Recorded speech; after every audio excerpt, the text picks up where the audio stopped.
মানবতা বিরোধী অপরাধ করা হয়েছে তার বিরুদ্ধে একটা অকাট্য দলিল তিনি আজকে উপস্থাপন করেছেন আদালতে।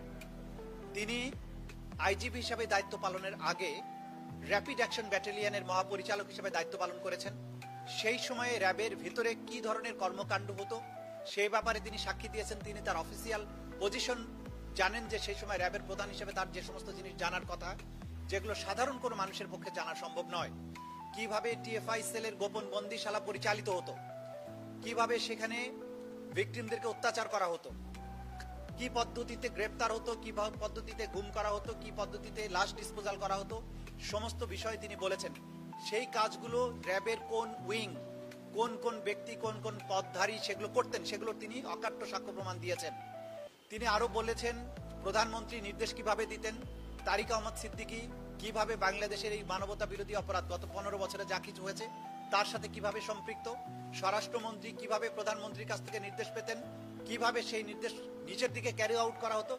এই যে সামগ্রিক বিষয়, একটা ওয়াইড স্প্রেড সিস্টেম্যাটিক অ্যাটাক প্রমাণ করার জন্য যা কিছু এলিমেন্টস দরকার, সেগুলো আজকের এই সাক্ষ্য তার অফিসিয়াল পজিশন থাকার কারণে তিনি জানেন বলে আদালতের কাছে তুলে ধরেছেন।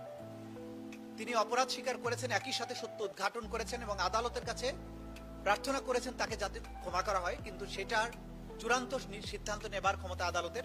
এখানে প্রসিকিউশনের কোনো ভূমিকা নেই। তিনি নিজের বিবেকের তাড়নায় অপরাধ স্বীকার করেছেন, নিজের পক্ষ থেকেই আবেদন করেছিলেন অ্যাপ্রুভার হওয়ার। আদালত সেই অনুযায়ী অ্যাপ্রুভার সাময়িকভাবে তাকে করা হয়েছিল। আজকে তার বক্তব্য গ্রহণ করেছেন। চূড়ান্ত সিদ্ধান্তের মধ্য দিয়ে তার ব্যাপারে আদালত কি সিদ্ধান্ত নেবেন সেটা নির্ধারিত হবে। কিন্তু আমরা যেটা বলবো, আজকের এই সাক্ষীর বক্তব্যের মাধ্যমে আমরা এই সমস্ত অপরাধীদের বিরুদ্ধে যে অপরাধগুলো প্রমাণ করার চেষ্টা করছিলাম সেটি একটা মারাত্মক অকাট্য দলিল হিসেবে আজকে উপস্থাপিত হয়েছে। আমরা আশা করছি সামনের দিনগুলোতে একই রকমের অকাট্য অথবা তার চেয়েও শক্তিশালী প্রমাণ আরো আদালত উপস্থিত করব এবং সমস্ত প্রমাণ উপস্থাপনের মাধ্যমে এই মামলাটির একটা চূড়ান্ত নিষ্পত্তি হবে।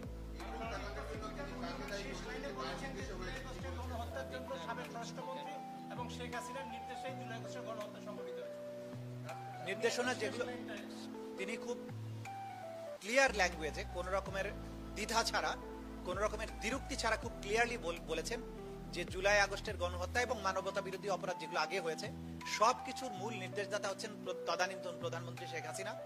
এবং জুলাই আগস্টের ব্যাপারে তিনি যুক্ত করেছেন আসাদুজ্জামান খান কামাল, যিনি স্বরাষ্ট্রমন্ত্রী ছিলেন। এই দুজনের নির্দেশে বাকি কর্মকাণ্ডগুলো হয়েছে সেটা তিনি পরিষ্কার করেছেন। তিনি আরো পরিষ্কার করেছেন পুলিশের মধ্যে কোন কোন কর্মকর্তা অতি উৎসাহী ছিলেন, কোন কোন কর্মকর্তা কমান্ড স্ট্রাকচার ভঙ্গ করে কাজ করতেন, কি ধরনের অপরাধ তারা সংগঠিত করতেন, সবকিছু তিনি ব্যাখ্যা করেছেন। আপনারা আদালতে ছিলেন, আপনারা সবাই শুনেছেন।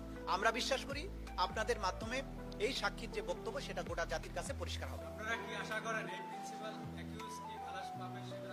এটার কমপ্লিটলি আদালতের বিষয়, এই ব্যাপারে আমরা কোনো মন্তব্য করবো না। আমরা আজকে সাক্ষী যেটা দিয়েছেন সেটার ব্যাপারে কথা বলছি।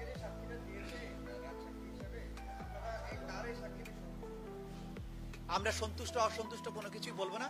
এটা চূড়ান্ত নিষ্পত্তির সময় আর্গুমেন্টের মাধ্যমে আমরা বলবো সন্তুষ্ট কিনা, এবং আদালত সিদ্ধান্ত নেবেন যে সাক্ষ্য তিনি দিয়েছেন সেটা ট্রু অ্যান্ড ফুল ডিসক্লোজার হয়েছে কিনা।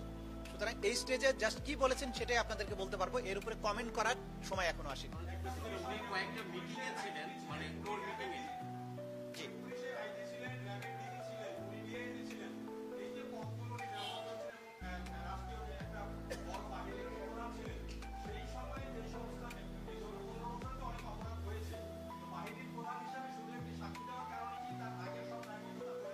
এটা আদালত নির্ধারণ করবেন, এটা আদালত নির্ধারণ করবেন। কারণ হচ্ছে আমরা যে মামলাটার এখানে বিচার্য আজকে সেটা হচ্ছে জুলাই আগস্টে যে সংগঠিত মানবতা বিরোধী অপরাধ সেই চ্যাপ্টারটুকু।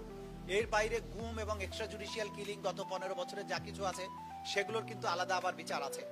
সুতরাং উনি যে মামলায় সাক্ষী দিচ্ছেন সেই মামলার ব্যাপারে যতটুকু বক্তব্য সেটাই আদালত গ্রহণ করবেন এবং সেই অনুযায়ী নির্ধারণ করবেন যে তার ব্যাপারে আদালত কি দৃষ্টিভঙ্গি গ্রহণ করবেন। এটা কমপ্লিটলি আদালতের বিষয়।